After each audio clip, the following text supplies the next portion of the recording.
Fasi kusema asanti jioni ya leo. Tuko katika town kubwa inaitwa Nanyuki katika Laikipia Mashariki katika ofisi za CDF. Tumehudumiwa na wafanyikazi wa bunge la kitaifa, kikao ambacho kilikuwa na clerk of the Education Committee na Sergeant Tam, na tumeweza kupatiana maoni yetu kulingana na uamuzi uliofanywa na koti kule Kerugoya. Walivyosema public participation iweze kurudiwa na ifanyiwe katika eneo la bunge. Na mimi kama mpiga kura wa county ya Laikipia East constituency, nimekuja kufanya kazi yangu.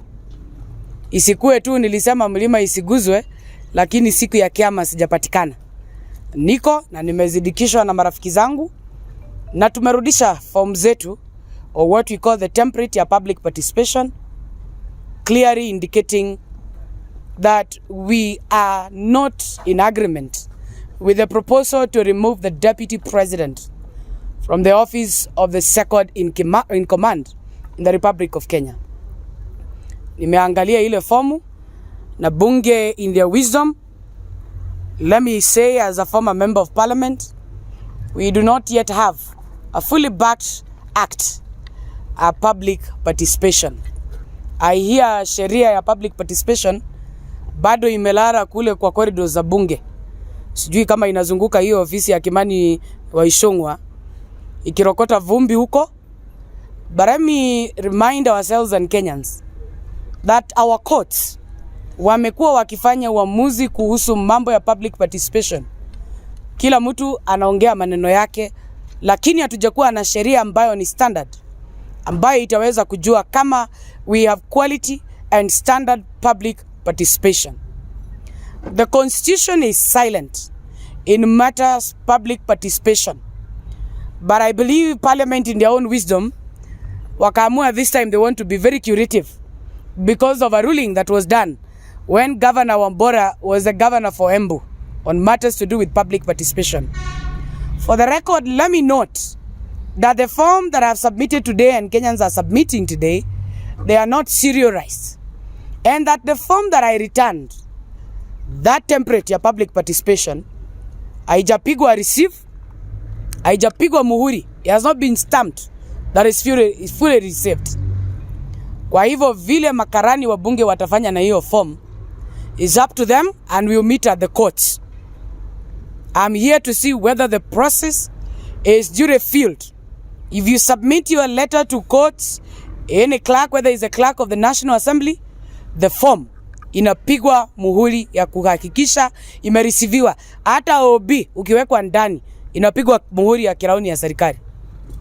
Number 3, it is the time that you are given by parliament to conduct public participation as anticipated kwa sheria ya kutoa governor ama deputy governor or any state officer.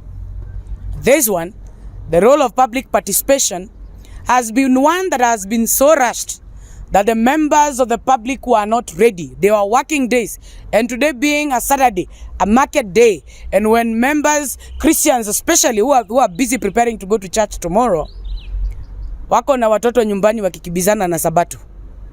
So I want to say that for the record, let Kenya know and our courts know that the time we were given for public participation, Parliament stopped its business for the entire weekend so that they give us room to do what you are doing. I would have been happy if I met my member of parliament so that I also take part in playing my role as a voter, because nobody came to us and nobody ever asked me directly or indirectly whether they should go ahead and impeach the deputy president.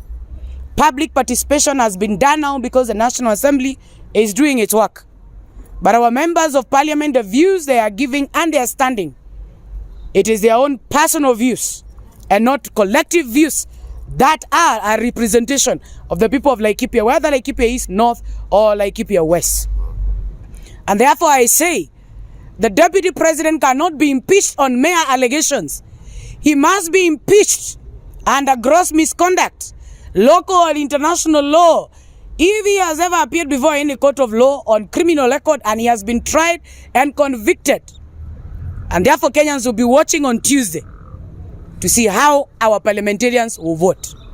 Finally, record on Tuesday, our members of parliament, especially the members of Laikipia, they went ahead to sign an impeachment motion, whereas we had not seen the grounds. The grounds came to the public when the notice of motion was given, and we saw a number of them, 200 I think, and 19 of them had signed. I wanted to know whether the Katiba is clear and explicit or whether there are gaps. In regards to matters that are of national importance, touching on the president and the deputy president, national security, at what point should Wajiko be consulted?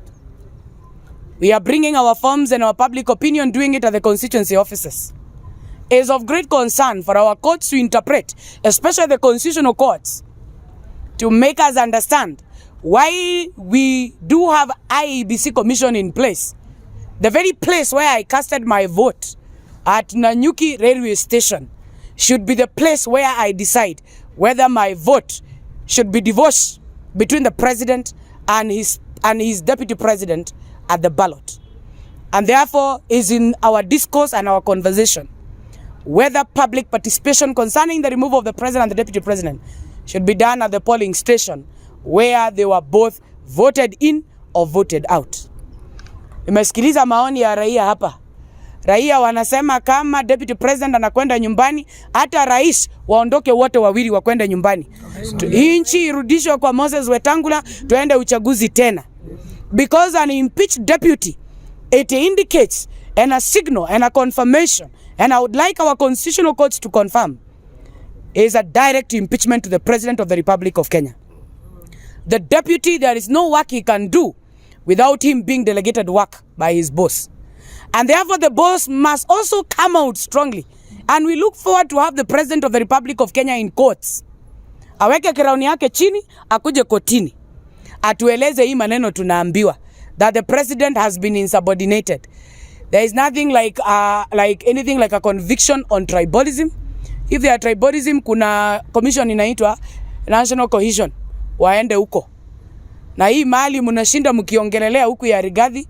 Rigathi is not a poor man. Some of his estate belongs to his former governor Nyeri.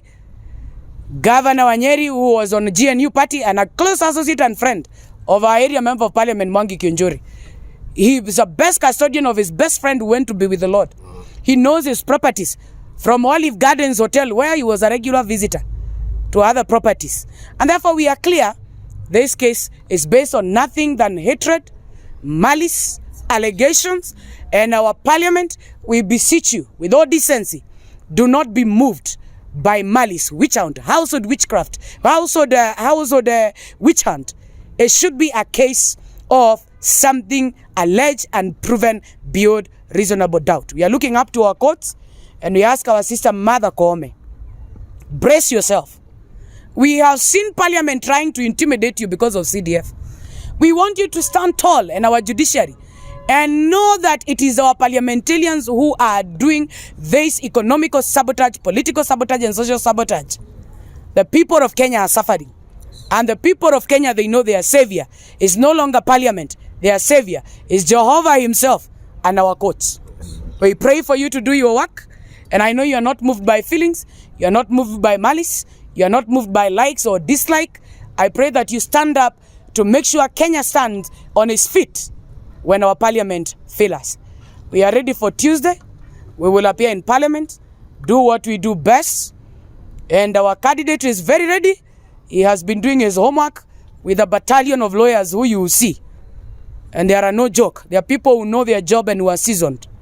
And we will prove to this country that indeed the President of the Republic of Kenya, himself and his friends, himself and his few friends around him, both in business and those who are his PAs and his associates, and even those who are working for him, they have a problem with Rigathi Gachagua because Rigathi Gachagua is a truthful man.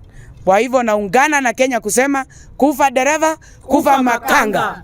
Na kama munasema Rigathi ni mbaya, kiongozi wake na anayeongoza hii taifa la Kenya ajiite mkutano kabla ya Tuesday, ajue ya kwamba a vote of impeachment to his deputy is a direct impeachment to his presidency and his regime.